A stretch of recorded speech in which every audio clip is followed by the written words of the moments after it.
회계 순환 과정을 이해하기 위한 학습 프로그램을 이 한국회계학회 강의 자료실에서 38번째 게시물인데 제목은 이렇습니다. 회계순환 과정에서부터 몇 가지 우리 회계학적인 학습을 할 때에 도움이 되는 그 엑셀 파일을 여기에 첨부가 되어 있습니다.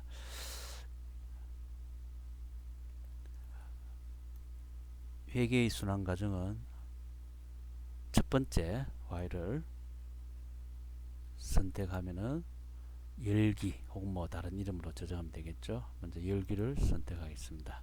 열기를 선택했을 때 이 파일은 굿맨이라는 패스워드로 보호가 되어 있고, 또 이렇게 열었을 때는 위에 편집 사용을 클릭을 해줍니다. 이거는 소프트웨어의 버전에 따라서 달리 나타날 수 있겠습니다. 그리고 이 콘텐츠 사용이 보이면은 이것도 엑셀이라는 소프트웨어의 버전에 따라서 달리 나타날 수 있겠지만은 이것을 클릭을 해줍니다. 자, 그러면은 현재 재무 상태표를 이해하기 위한 거래의 분석을 우선적으로 진행하도록 하겠습니다. 분석자료 입력 초기화를 클릭을 하고 거래의 내용을 보기 위해서는 여기에서 보자, 또 거래의 내용을 감추기 위해서는, 화면을 크게 쓰기 위해서는 이 하이드를 선택하면 되겠죠. 자, 첫 번째, 투자자가 출자하여 현금 100만원이 납입되었다. 일단 뭐 단위를 천원 단위로 이용을 해도 되고, 아니면은 단위가 크지 않을 때는 그대로 이용을 하면 되겠습니다. 여기서 계정 과목은 이미 기본적인 계정 과목이 설정이 되어 있기 때문에 이 현금은 현금 예금으로 통합해서 사용하도록 하겠습니다. 양수니까 그대로 입력을 하면 되겠죠. 100만원. 이렇게 자산을 입력을 하게 되면은 이 자산의 내용은 부채 또는 자본으로 설명을 해줄 수가 있겠죠. 아니면은 다른 자산으로 설명을 하든지. 그래서 일단 이 자산은 어떤 물건과 권리를 나타내는 계정이고, 이러한 자산 계정을 설명해 주는 게 바로 부채와 자본 계정입니다. 채권자의 몫으로 설명해 주는 게 부채고, 투자자의 몫으로 설명을 해 주는 게 자본입니다. 그러면은 이 현금 100만원이 기업으로 들어왔을 때 투자자의 납입을 이 자본금이라는 계정 과목을 써야 되겠죠. 이렇게 하면은 먼저 회계 등식에 의해서 자산은 자산의 감소 또는 부채와 자본으로 설명을 해줘야 되니까 이 거래에서는 부채와 자본 쪽에 특히 자본금의 증가로 설명이 되겠습니다. 두 번째, 상가 건물 임차하면서 보증금 20만원과 1년 성급 임차료로 12,000원을 보통 예금 계좌로 송금하다. 이 부분은 일단 예금과 현금을 같이 처리를 하니까 이해하기 쉬운 계정 과목을 먼저 선택을 하고 이것을 놔두어서 분석을 해 보겠습니다. 일단 보증금 20만원이 나갔어요. 그러니까 자산 현금 예금이 마이너스 20만원이죠. 그런데 이 부분은 보증금이기 때문에 자산의 증가, 즉 권리입니다. 권리로서 자산의 증가, 임차 보증금, 그리고 금액은 마이너스가 아니고 이제는 증가 부분이죠. 이렇게 해서 자산의 증가, 자산의 감소와 자산의 증가라는 거래로 분석이 되겠습니다. 이 내용은 거래의 분석과 동시에 오른쪽에 분계장에는 이 내용이 기록이 되고 있습니다. 즉 우리가 일반적으로 붕괴의 법칙이라 그래서 자산의 증가는 차변, 감소는 대변, 부채의 증가는 대변, 부채의 감소는 차변, 자본의 증가는 대변, 자본의 감소는 차변, 이런 식으로 암기를 하기도 하지만은 이처럼 분석의 내용을 보면서 바로 이 회계 수치는 양수로 기록이 됩니다. 그래서 음수로 기록이 될 때는 마치 거울을 보는 것처럼 반대편에 우리가 오른손을 거울 앞에서 들면은 거울에서는 왼손이 드는 것처럼 이 음수를 나타내기 위해서는 반대쪽의 위치에 그 내용을 나타내줘야 됩니다. 즉 차변이면은 대변, 대변이면은 차변이죠. 여기서 첫 번째 거래에서 자산의 증가 또 자본의 증가로서 위치를 나타내고 있고, 두 번째 거래에서는 권리의 증가, 자산의 증가고, 이건 자산의 감소기 때문에 차변에 있는 현금, 예금, 계정 과목이 대변에 기록되는 것을 볼 수 있습니다. 이처럼 거래 분석과 함께 바로 이 붕괴되는 내용을 확인하면서 머릿속에 이제 이런 분석의 내용이 자연스럽게 이루어지면서 이 붕괴를 바로 우리가 수작업이든 또 컴퓨터를 활용한 전산회계에서든 이 붕괴 작업이 바로 나올 수 있어야 되겠습니다. 그러면은 이 두 번째 거래에서 또 12,000원이 현금 예금에서 나갑니다. 그죠? 마이너스 12,000원. 이게 마이너스이기 때문에 자산이 대변에 기록될 것으로 우리가 예상을 해볼 수가 있겠죠. 그리고 이 부분은 실제 임차료가 사용에 따른 비용이기 때문에 아직 한 달이 안 지났다. 이게 월이라면은, 그랬으면은 또 사용한 만큼 우리가 이 부분을 비용으로 처리해 주는 것을 기본적으로 봤을 때는 아직 그 사용이 안 됐으니까 성급 비용으로 우리가 처리를 하겠습니다. 물론 계정과목 성급 임차료로 해도 되겠지만은 일단 전체 여러 개의 각 비용 항목을 이렇게 성급 비용으로 통칭해서 처리해도 되겠습니다. 이건 권리죠. 우리가 사용하지 않은 부분에 대해서 받아 나갈 수 있는 권리를 나타냅니다. 자, 이렇게 자산의 감소와 자산의 증가로 분석을 할 수가 있겠습니다. 그 다음 내용은 영업용 복사기이기 때문에 비품이죠. 비품이 들어오고, 대금은 다음에 지급하기로 했기 때문에 이제 채권자가 발생됐죠. 거래처, 이 구입처, 그죠?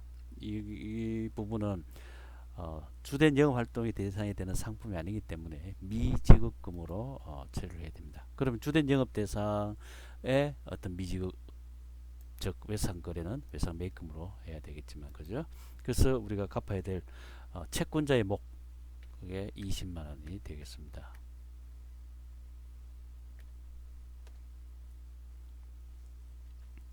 그 다음 상품 구입이 되죠. 50만원입니다.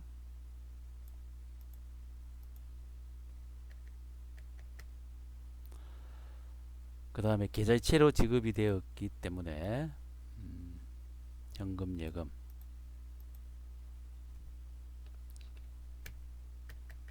이렇게 기록이 분석이 되면서 기록이 되겠습니다. 그러니까 마이너스는 반대쪽에 기록이 되겠습니다. 즉 자산의 감소는 대변에 기록이 되겠습니다. 그 다음 상품을 매출하고 현금으로 받고 전액 예금 입금이니까 현금 예금으로 처리하면 되겠죠. 45만원이 들어옵니다. 근데 매출원가가 20만원이죠. 요거는 상품이 나가는 거죠. 마이너스 20입니다. 그러면 현금이 45만 원 들어온 것은 우리가 다른 자산의 감소는 여기서 있으면서 부채의 증가는 없죠. 투자자와 관련된 것도 아니고 바로 이익을 가져오는 부분입니다. 그래서 이익을 가져오는 이익잉여금 45만 원. 그러나 상품이 20만 원 나가면서 요거는 이익을 감소시켜주는 부분이 되겠죠. 그래서 이익잉여금 마이너스 20만 원 이렇게 되겠습니다.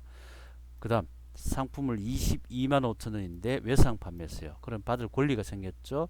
받을 권리, 물건과 권리는 자산 해서 외상 매출금이 22만 5천 원. 이게 바로 이제 우리가 이익을 가져오는 부분이죠. 그런데 이 이익을 가져오기 위해서 나간 부분이 상품에 나간 원가 부분이 마이너스 15만 원이죠. 그래서 이 원가 부분은 바로 이익을 줄여주는 부분입니다. 이 금액이 나가고 위에 금액이 들어왔으니까 그죠? 이렇게 분석이 되겠습니다. 그 다음 계좌이체로 지급을 했네요. 마이너스 금액은 5,000원. 이것은 어떤 채권자와 혹은 투자자와 관련된 것도 아니고 우리 영업활동 중에서 이익을 감소시키는 부분이죠. 그래서 이익잉여금으로 처리합니다. 그 다음에 관리비로 나갑니다. 얼마가 나가느냐? 만원이 나가요.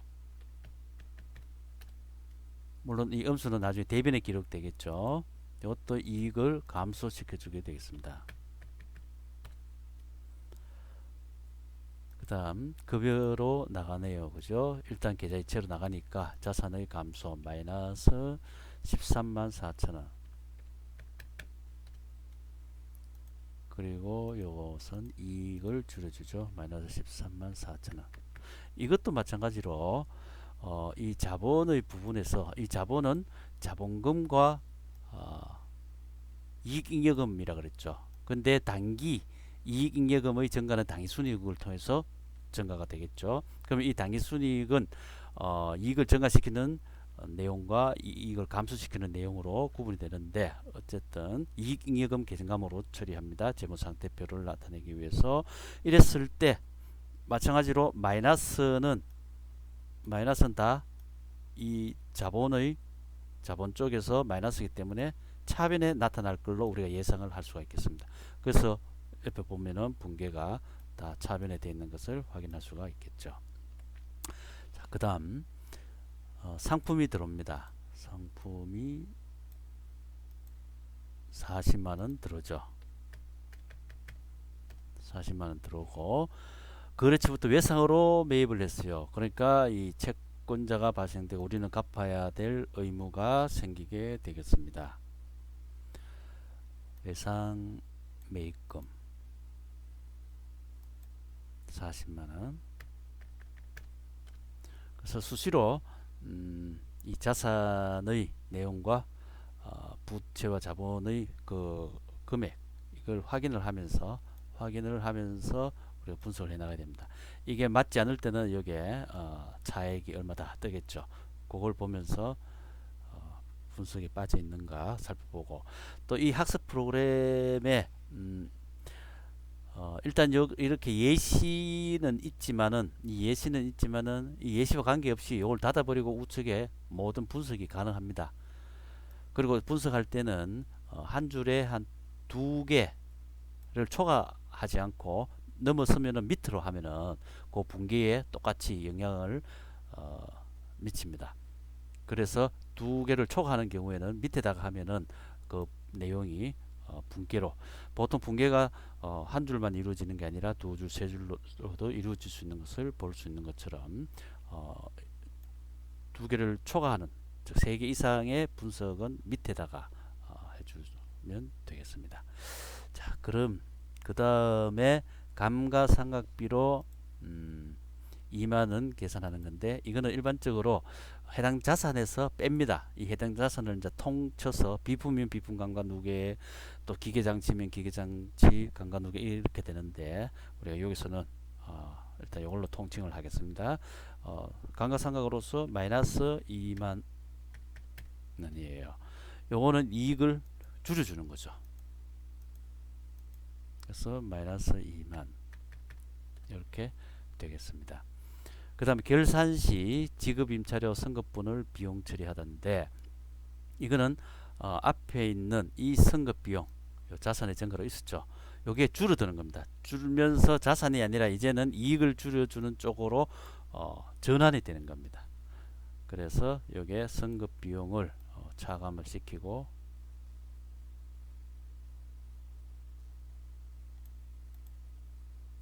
12,000원 마이너스 12,000원 이게 이제 이익을 줄여주는 임차료가 되니까 이익잉여금에서 마이너스 12,000원 이렇게 분석이 되면서 옆에 붕괴가 됩니다. 일단은 여기까지 재무상태표를 작성하기 위한 거래 분석입니다. 거래 분석인데 일단 일반적인 거래를 지금 설명하는 것이 아니라 재무상태표 작성에 1차적으로 이 회계학에 처음 입문하는 사람을 대상으로 이 학습 프로그램을 제가 지금 설명하고 있기 때문에 이 내용을 전체적으로는 다음 내용까지 강의까지 살펴볼 수 있기 바랍니다. 그래서 이 학습 프로그램 이용에 있어서 재무상태표를 이해하기 위한 분석은 특이하게 요쪽에 즉 당기순이익 쪽에 있어서 이익잉여금 계정 과목 하나로 처리를 하고 이 이익잉여금 계정 과목이 결국은 지난 시간에 이야기한 그 당기순이익 즉 자본 쪽에 당기순이익의 내용을 나타낸 내용으로 가는 것을 여러분들이 이제 이해를 해야 되겠습니다. 그러면은 일반적인 회계의 순환 과정에서 이 부분은 거래 분석은 바로 분기장에 기록이 됩니다. 분기장에 기록이 되고 이 회계를 통한 보고서 작성이 될 때 반드시 거쳐야 될 장부가 이 분기장과 총계정원장이에요. 총계정원장. 그래서 총계정원장으로 이 분기장에 기록된 것을 옮기는 것은 이 분기장에서 같은 계정 과목은 총계정원장의 같은 자리에 이 분기장에 기록된 내용이 그대로 옮겨 적는 아주 단순한 작업입니다. 단순한 작업이기 때문에 이렇게 계정 과목별로 넘어갑니다. 그래서 이 학습 프로그램에서는 굳이 이 작업에 대한 내용은 총계정원장 확인이라는 이걸 통해서 조회만 할 수 있도록 해놨습니다. 현금 예금 조회 보면은 이처럼 현금 요 계정 계좌의 주인은 바로 현금 예금이에요. 보통 T 계정으로 여러 회계학 책에서 설명을 많이 하고 있는데 그거는 바로 이 계정 총계정 원장이라는 장부의 내용을 나타내는 거고 이 T 계정을 읽을 때 중요한 것은 이 계정 계좌의 주인은 바로 이 위에 앉아있는 이 계정 과목이 주인이라는 것을 꼭 이해를 해야 됩니다. 그럼 이 계정 과목의 성격에 따라서 이 계정 과목이 자산이냐 부채냐 자본이냐에 따라서 그 증가는 자산은 자변이겠죠. 그죠? 부채와 자본은 그 증가가 대변인 듯이. 그래서 여기서는 현금 예금이 주인이기 때문에 이 계정 과목의 증가 쪽은 즉 차변 쪽에 여기서 나와 있을 거라는 이야기죠. 감소는 이쪽에 나와 있을 거라는 이야기입니다. 그렇게 이해를 하면 되겠습니다. 자, 그러면은 총계정 원장 그리고 분기장 주요한 장부를 거치고 나면은 재무상태표로 작성이 돼야 되는데 그 작성되는 과정 중 이 잔액시산표를 한번 작성을 해보게 됩니다. 이 잔액시산표의 내용이 나오면은 거의 다 이 재무상태표로 바로 옮겨 적으면은 보고서가 작성이 되겠죠. 이때는 반드시 요 잔액시산표 준비를 눌러야 됩니다. 그리고 또 이게 수작업을 통해서 시산표를 즉 시산표는 한번 시험적으로 계산해 보는 거예요. 그래서 수작업으로 작업을 해볼 수도 있겠지만은 여기서는 이 학습 프로그램의 주된 목표가 거래의 분석과 기록, 즉 분기 쪽에 맞춰져 있기 때문에 나머지 내용은 자동화된 내용 중에서 여러분들이 확인을 하면 되겠습니다. 그래서 잔액 시산표를 한번 클릭을 하고 그 다음에 요 계정 과목에 가보면은 이제 분기장 총계정 원장에 나타나 있는 계정 과목을 우리 이 거래에서 나타난 계정 과목만 보이도록 되어 있습니다. 그래서 먼저 자산 계정 과목을 이렇게 클릭을 해서 나타내 봅니다. 비품, 상품, 여기까지죠, 그죠? 여기까지 자산이고 그 다음에는 이제 부채. 요걸 설명을 이제 요 위에도 해놨죠, 그죠? 잔액 시산표를 클릭해라, 준비 클릭해라. 그 다음에 자산, 부채, 자본, 수익 순서대로 계정 과목을 선택해봐라. 이런 이야기예요. 여기서 그 다음에 이제 부채입니다. 미지급금과 외상 매입금이죠. 그 다음에 자본입니다. 자본은 자본금. 여기서 하나 빠졌는 것 같다, 그죠? 빠졌는 게 뭐냐 하면은 여기서 감가상각 누계 여기 자산의 감소로서 넣어줘야 되겠죠. 그 다음에 요걸 조정을 뭐 그대로 하겠습니다. 그 다음에 이쪽에 자본금, 그 다음에 이익 잉여금이죠. 그러면은 계정 과목이 둘, 셋, 넷, 다섯, 여섯, 일곱, 여덟, 열 이렇게 다 나온 것만 일곱, 여덟, 아홉, 열 한 개가 빠졌습니까?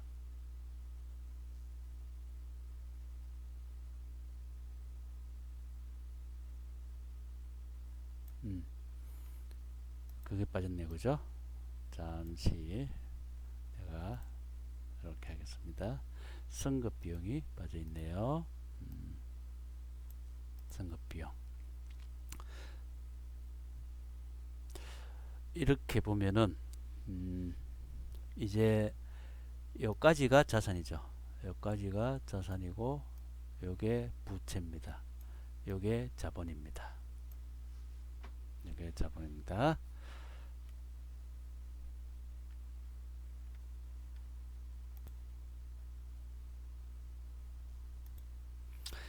자, 그러면은